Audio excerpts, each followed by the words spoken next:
बड़ी खबर इस वक्त की, सरकार की तमाम दलीलें खारिज करते हुए सुप्रीम कोर्ट ने इलेक्टोरल बॉन्ड, चुनावी बॉन्ड को असंवैधानिक करार दिया है। सुप्रीम कोर्ट की तरफ से इलेक्टोरल बॉन्ड, चुनावी बॉन्ड पर आज से, अभी से रोक लगाने का आदेश सुना दिया गया है। चुनावी बॉन्ड पर सुप्रीम कोर्ट ने फौरन तत्काल रोक लगाने का आदेश दिया। चुनावी बॉन्ड स्कीम असंवैधानिक, सुप्रीम कोर्ट ने बड़े चंदे को गोपनीय रखना असंवैधानिक माना है। एक बार फिर से जल्दी से लेकर चलते हैं आपको अंकित गुप्ता के पास अपडेट के लिए। अंकित जी, वही जो सुप्रीम कोर्ट ने एसबीआई को कहा है, निपुण सहगल के हवाले से और ज्यादा स्पष्टता मिल गई है सुप्रीम कोर्ट के फैसले की कि एसबीआई सभी पार्टी को मिले चंदे की जानकारी 6 मार्च तक चुनाव आयोग को दे, यानी कि किस पार्टी को कितना चंदा मिला है उस बारे में जानकारी चुनाव आयोग को दे। चुनाव आयोग 13 मार्च तक ये जानकारी अपनी वेबसाइट पर प्रकाशित करे, यानी कि 6 मार्च तक चुनाव आयोग को जानकारी दी जाए एसबीआई की तरफ से, और चुनाव आयोग 13 मार्च तक वो जानकारी अपनी वेबसाइट पर प्रकाशित करे। अभी वो बॉन्ड कैश नहीं हुए, और क्लैरिटी दीजिए। आप बता रहे हैं कि 6 मार्च तक एसबीआई सारी जानकारी चुनाव आयोग को दे, 13 मार्च तक चुनाव आयोग ये सारी जानकारी चुनावी बॉन्ड को लेकर अपनी वेबसाइट पर सार्वजनिक करे। और एग्जैक्टली ये जानकारी क्या, मतलब किस पार्टी को किससे कितना चंदा मिला, उनके नाम सार्वजनिक करने की बात की जा रही है। किस सोर्स से कितना चंदा?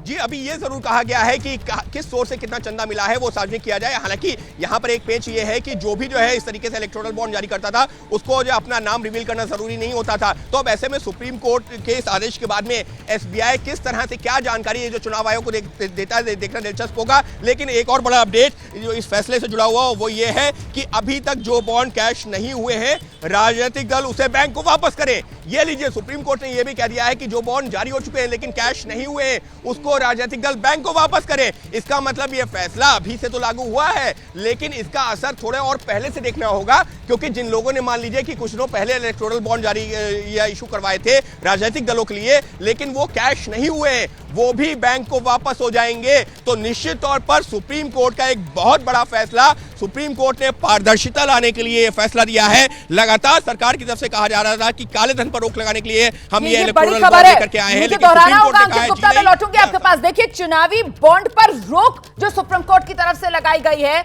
जो आदेश सुप्रीम कोर्ट ने दिया है, उसमें न सिर्फ नए चुनावी बॉन्ड अब से, अभी से जारी होना बंद, बल्कि जो चुनावी बॉन्ड जारी हुए हैं पहले से, वो भी कैश नहीं होंगे। ये इस वक्त की बड़ी खबर है। चुनावी बॉन्ड स्कीम असंवैधानिक सुप्रीम कोर्ट ने करार दी है। इलेक्टोरल बॉन्ड पर सुप्रीम कोर्ट ने फौरन रोक लगा दी है। इतना ही नहीं, जो इलेक्टोरल बॉन्ड कैश नहीं हुए हैं वो भी अब कैश नहीं होंगे। अंकित,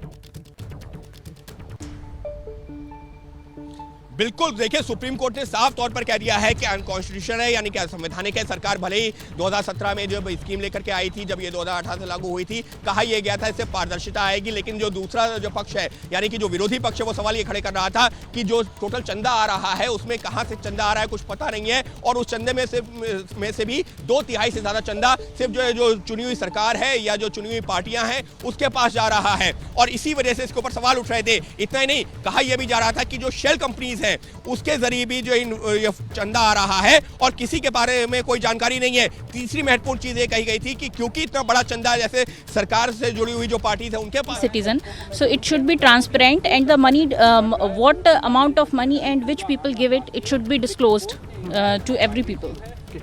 What are the rules and regulations related to the electoral bond? See, in 2018, when this electoral bond scheme proposed, in this scheme, it should be said that you can buy bond from the bank and you can give the money to the party which you want to give, and your name is doesn't disclose, which is against right to information, and it should be disclosed. So I filed a petition in Supreme Court in which I said that it should be transparent and they should give the name and amount who donate the amount to the party.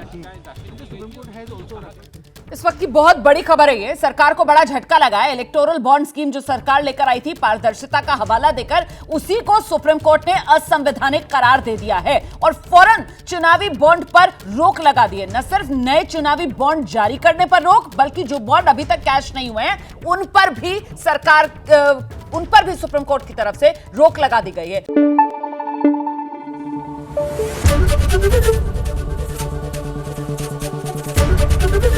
ABP news आपको रखे आगे।